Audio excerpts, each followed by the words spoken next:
As Father Joseph has mentioned yesterday, we are having a kind of study session of the Exodus, the book of Exodus.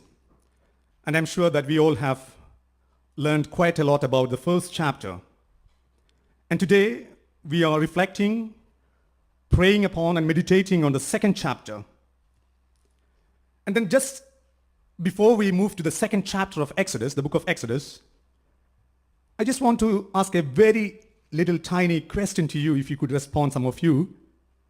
Kind of, what would be the central theme of the whole Bible? Like, if you can put, even from children to grown-up, you can respond to me. Like, what would be the central theme of the whole book of Bible? Like, for example, from Genesis until the book of Revelation. Something, some words, like some broken words. Salvation, very excellent. Love. Sacrifice, lots of nice answers, yes. And some have clearly direct indication to the answer, which at least I expect. So the whole theme of the Bible, I would say, it's a history of salvation, Like, it's a pilgrimage from one paradise to another paradise.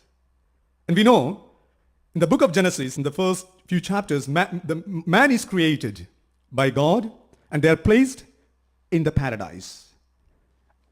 And then because of our sins, they were thrown out from the paradise. And then once the book of Revelation ends, the last book of the Bible ends, what are we reflecting upon? We are reflecting upon another paradise where we would finally land up after our death. It's a kind of pausing before us what would be the paradise where we will be. So the whole summary of the Bible, the central theme of the whole Bible would be the salvation history from one paradise to another paradise. Very good. Now, as I have already mentioned, after the creation, man, or Adam, has fallen down because of his sin, along with his wife. And then when we see this falling nature, the human nature falling into sin, is again well depicted in the book of Exodus. And because of their sins, we see at the end of the first chapter of Exodus, we see the people of Israel are under slavery. I'm sure Father Joseph might have explained yesterday, once we finish the first chapter, we have the idea that the people of Israel are under slavery of the Egyptians, the Pharaoh. And then today we reflect upon the second chapter. And what is the second chapter speak all about? God wants to liberate these people of Israel from the bondage of slavery of Egyptians, the Pharaoh. And God brings a kind of liberator for them in the person of the prophet Moses. And I would ask you to read, some of you, the first few lines for me loudly. If you have Bible with you, you may please read one or two verses for me. Could anyone read the first two verses of the second chapter of Exodus loudly? Now a man from the house of Levi went and married a Levite woman. The woman conceived and bore a son. And when she saw that he was a fine baby, she hid him 3 months. Excellent. The first two verses. You see, now a man from the house of Levi went and married a Levite woman. And we don't have any idea who this man and who this woman is. Perhaps in the later books we can clearly understand this. Amram and Jochebed, the parents of Moses. But then the interesting verse is the second one. The woman conceived and bore a son, and when she saw that he was a fine baby, she hid him for 3 months. You see, what is the context of hiding their child, Moses? Because there was a command from the Pharaoh that every boy child should be thrown out to the river Nile. And once we end the first chapter of Exodus, the Pharaoh is trying to control the birth rate of Israelites.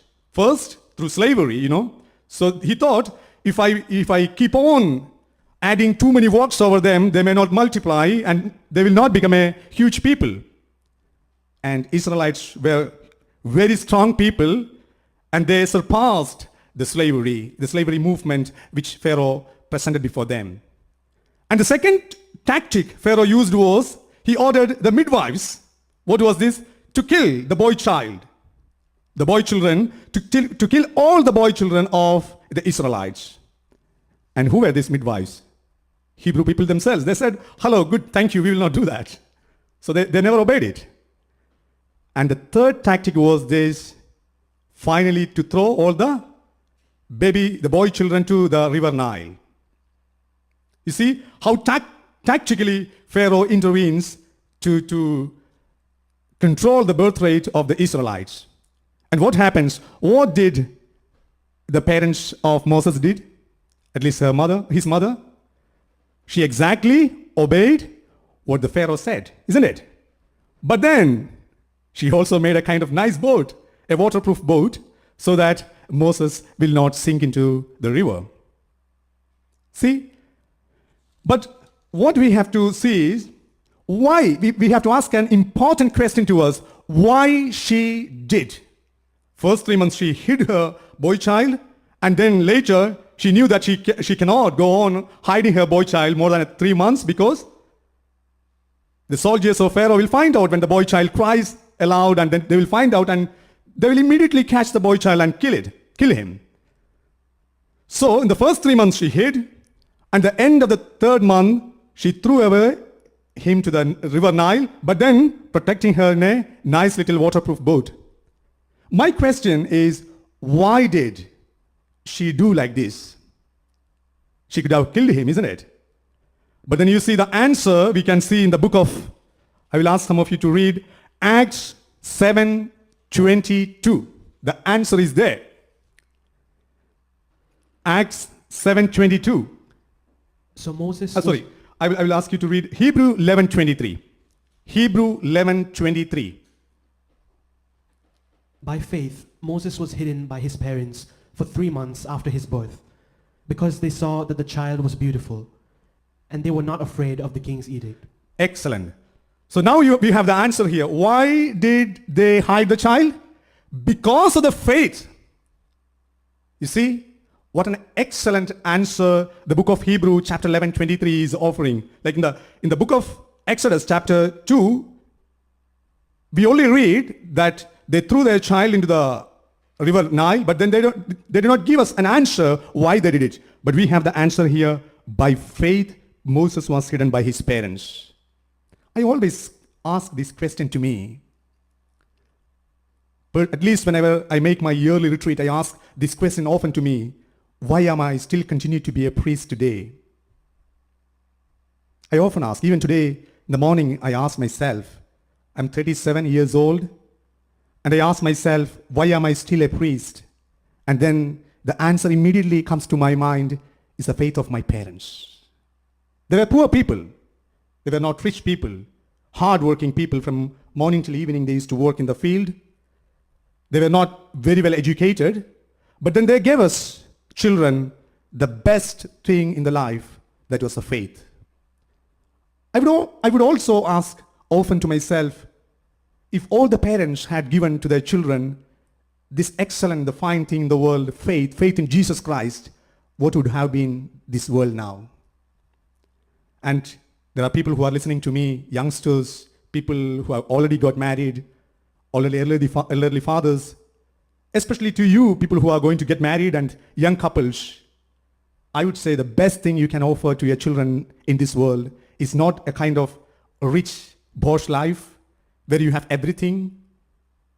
Sometimes today, the parents soon offer to their children video games so that they will be engaged and quiet and calm in their house. Or nice little rooms, decorated rooms with various things. As you grow up, you will have all the facility to move around. You have credit cards, debit cards, all those things. But then the book of Exodus today teaches us from Moses' life, and the book of Hebrew teaches us by faith Moses was hidden by his parents. See, what a wonderful thing. And then we move on, like for example, this person of Moses, when he grew up, you see the providence of God we see. From the faith we move to the providence. Moses was born, there was a command from the Pharaoh that every boy child should be thrown into the river Nile. Mother completely obeys it. But then you see there is a link of providence always connected in this chapter. Who is coming to see whether the baby Moses is safe? His own sister is coming and watching. Is he safe? Or some crocodiles coming and eating him up? Or the boat is sinking. So there is a kind of link of providence is provided there. And then soon we see the daughter of Pharaoh comes and see. There's a little cry is coming up from the boat, and then soon the daughter of Pharaoh gets into the scene. And what is she saying? She is carrying the child to whom? And then soon Moses' sister comes and say, do you want someone to take care of this child? Here there is. And Moses' own mother comes and takes care of the child and make him grow. Do you see a kind of invisible link of providence happening? God is taking care of Moses for a further purpose, to liberate the people of Israelites. And this is a story of each one of us, if we have strong faith in God. Perhaps we may be thrown into the rivers of Niles in our lives sometimes. There would be somebody, even if we do not know, somebody would be hiding and looking care of us. We are still at least living. No crocodiles have not eaten up. And then there will be somebody to take care of us, to save us, like the daughter of Pharaoh. And you can even see in this chapter the further interventions of God. You know why Moses was taken by the daughter of Pharaoh herself? Could have been someone else. For that, I can ask you to read Acts chapter 7, verse 22. In order to see visibly clearly what is the purpose of God behind all these things. Acts chapter 7, verse 22. So Moses was instructed in all the wisdom of the Egyptians and was powerful in his words and deeds. See how God is working. So if someone else, an ordinary farmer, could have saved Moses' life, isn't it? An ordinary man or another Hebrew himself could have come and saved Moses' life. But who is actually saving? Pharaoh's daughter. For what? You know, the answer is here, Acts 7:22. Because Moses will be instructed in all the wisdom of Egyptians and was powerful in his words and deeds. You know, in those days, during Moses' days, Egyptian culture was one of the prominent academic culture in the world. They knew all the geography. They knew how to observe the stars. They knew how to fight a good war. They knew how to win. You see, Acts chapter 7, verse 22 says, Moses was trained in all these things. And we have some historians say that Moses was supposed to be the heir to the throne after Pharaoh.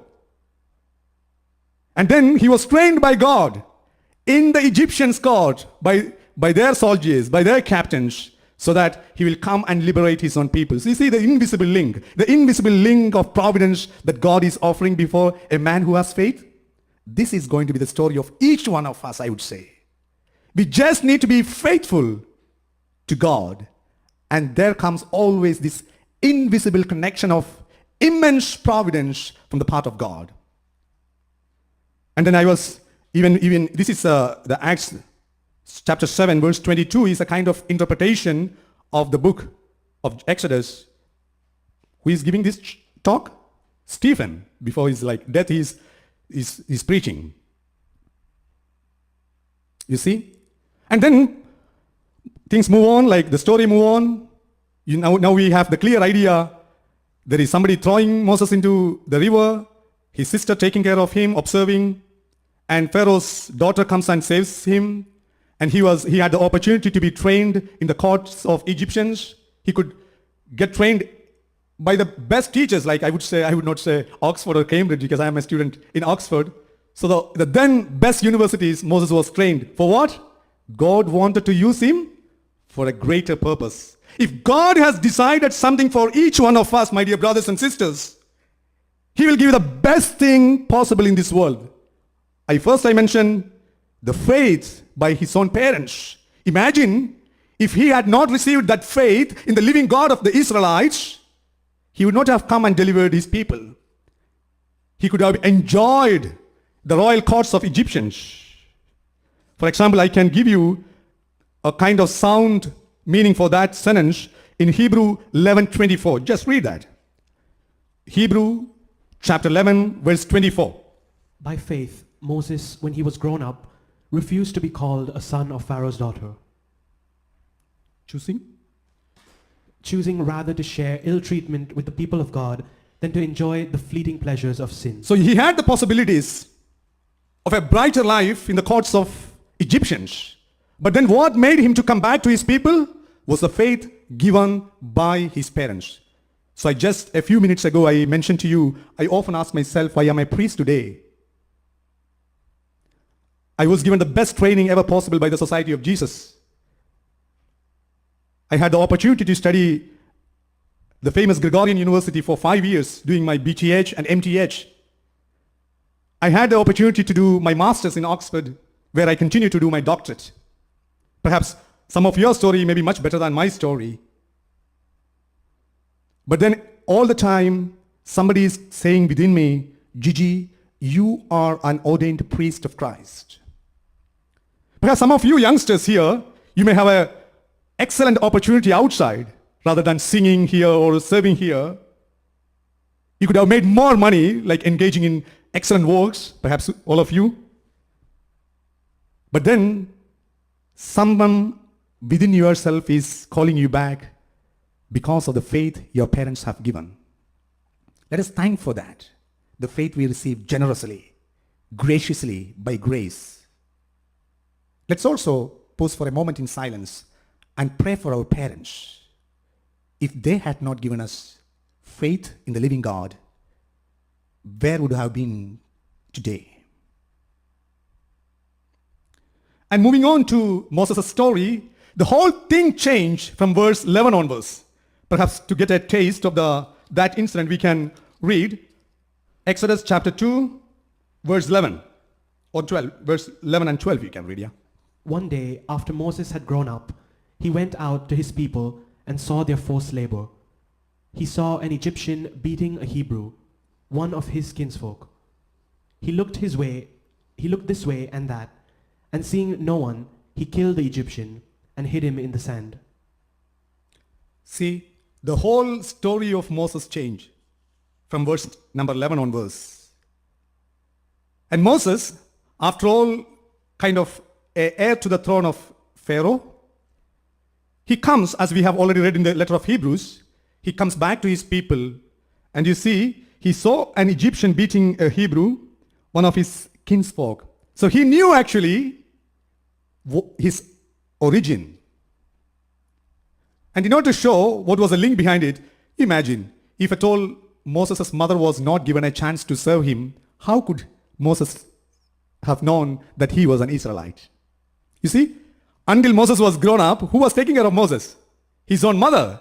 And every time feeding her child, she would be always saying, Moses, you are an Israelite. You see how the story works. And that is why, even though Moses was living in the luxurious courts of the Pharaoh, when the Israelites were fighting each other, he could really understand they are my brothers. And that's why, living all his luxurious life, he engages with them. Kind of a troubleshooter between them. He looked this way and that way, and seeing no one killed the Egyptian and hid him in the sand. You see, and Moses, although he was from the palace, he wants to make sure that what he is going to do something morally bad. That's why when we do something morally bad, what are we doing? Like perhaps you can see, if you are the one who controls the video camera in this house, you can just go behind the camera here.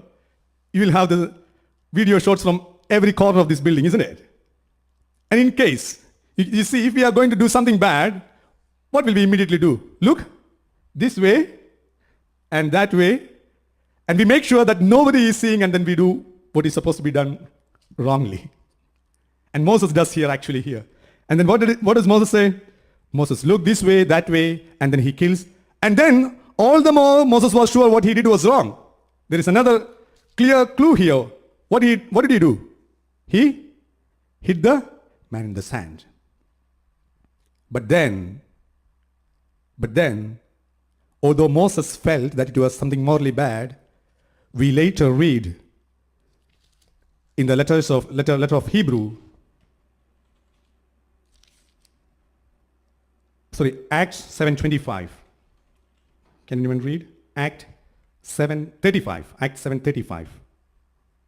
It was this Moses whom they rejected when they said, "Who made you a ruler and a judge?" And whom God now sent as both ruler and liberator through the angel who appeared to him in the bush. Okay. So, in the book of Exodus, we see that Moses himself feeling that he did something wrong. But then when we comes to the book of Acts, it is God's plan that he did this act, although it was morally wrong. So then we can immediately ask question, does God allow or permit to do something morally wrong? So Augustine, the famous interpreter of the Bible, he says, whenever we see such things in the Bible, immediately we have to identify the Egyptian as not as a person, but then a kind of evil. Moses is not killing a person, but then Moses is killing something evil and progressing for the further greater purpose of God. It was just this particular chapter presents us before the person of Moses, but then through him we are offered to think the gift of faith we got and the immense connections, chain of providence that God offers in Moses' life, and so in each one of our lives, the immense chain of providence, and then how he takes care of us to the further. And we know from the book of Acts, book of the Hebrews, that Moses was 40 years old when he came and killed this person. From the letter to the Hebrews we can know. And then when does Moses come again to save the Israelites? At what age? The letter to the Hebrews again says us, after 40 years, perhaps then 40 years plus 40 years. At what age? When he was almost 80 years, he comes back to save his people. And by that time, he had huge experience of life. Where else he got this experience? From the court of Pharaoh, and then later in Midian, where he got married and he had a child. So there also taking care of his father-in-law's property and managing them, he got a huge experience, 80 years. Anyone can imagine the whole life. And then he comes and liberates the people. And by the time when the second chapter of Exodus finished, can anyone read Exodus chapter 2 verse 23 to 25? After a long time, the king of Egypt died. The Israelites groaned under their slavery and cried out. Out of the slavery, their cry for help rose up to God. God heard their groaning, and God remembered his covenant with Abraham, Isaac, and Jacob. God looked upon the Israelites, and God took notice of them. See? And the verse number 24 gives us the real answer why God led Moses through such a long life of 80, giving him all the possibilities, giving him the opportunity to be trained in the courts of Pharaoh, and then later in Midian, because God heard their groaning and God remembered his covenant with Abraham, Isaac, and Jacob. And our God is a God who remembers his covenant. And then, because he remembers his covenant, he sends us always angels like Moses to our life to save. And this is the story of the Bible. In the beginning of the homily I said, our life, the book of Bible offers a salvation history from paradise to another paradise, or the final eschatological paradise. And then, during this time, God remembers his covenant, the covenant which he made to our first fathers, Adam and Eve. From then onwards, he remembers and he sends people to save the humanity. And at the end, Jesus comes as a kind of the perfection of all the covenant and saves the humanity. I have more things to say about Moses and Jesus and so on. If you clearly view Moses, you can see a shadow of Jesus behind him, The same story of Jesus, isn't it? Moses is prefigured. So Jesus is prefigured in Moses, in the person of Moses. What was the story of Jesus? Jesus also, who was the king at that time? Not Pharaoh. during the time of Jesus? Herod. So Herod was the king, and then the almost kind of same command. What was the Herod's command?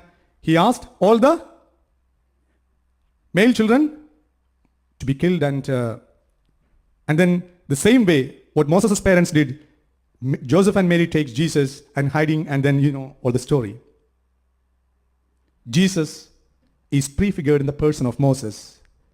Jesus wants to save the humanity ultimately from the slavery of sins. That story is clearly prefigured in the person of Moses. And Moses, although he saves the Israelites, he was going to say us that there is someone coming after me who will be eternally saving the humanity from the bondage of sin and from the bondage of devil. So when we read the Bible, as it is a Bible kind of Bible study class, whenever we do not understand certain verses or certain phrases, immediately there is a clue or a key to answer it. What is that answer? Jesus. If you do not understand any words, complex words, you just bring Jesus into that word and check whether things fit very well. And soon we will understand the whole thing very clearly. This is not my answer. This is Saint Augustine said. Whenever you read some complex thing, or whenever you have some verses which perhaps may be scandalizing for your faith, immediately bring Jesus there. For example, you can imagine here Moses killing an Egyptian. Is it right, someone killing someone? And Moses himself showed that it's not good to kill someone. That's why he looked this side and that side and killed him and hid him under the sand. But then in the Hebrews, we have almost, in the letter to the Hebrews, we have almost the confirmation that it was in the long plan of God so that he would save the Israelites. And then, in that sense, Moses was not fighting with an Egyptian, a person, but rather than a kind of evil reality perhaps. So as we study this passage, the second chapter of Exodus, let us pause for a moment in silence. I have presented a few points. Let us pause for a moment in silence and think which are the points which struck my heart. Perhaps the faith of my parents, or the immense chain of providence, the providence of the living God. How he is training me, although at times I find in my life certain difficulties. Like Moses, people do not understand me. They criticize me, even my own people, like Moses. Are you the king and judge of us? An Egyptian asked Moses when he wanted to solve the problem. Perhaps in our life too, somebody will be asking us, misunderstanding us. How am I facing all of them at that time? And the book of Exodus chapter 2 clearly tells us strong faith in the living God, like Moses had, like his parents had. And then once the years pass by, we will really understand what was a mysterious design of our life by God. At this point, let us also pray for our parents who had given us Christian faith and made us grow in Christian faith, and offer them to God. In case if we have hurt them, let us ask God's pardon. In the name of the Father, and of the Son, and of the Holy Spirit. Let us move to the offertory.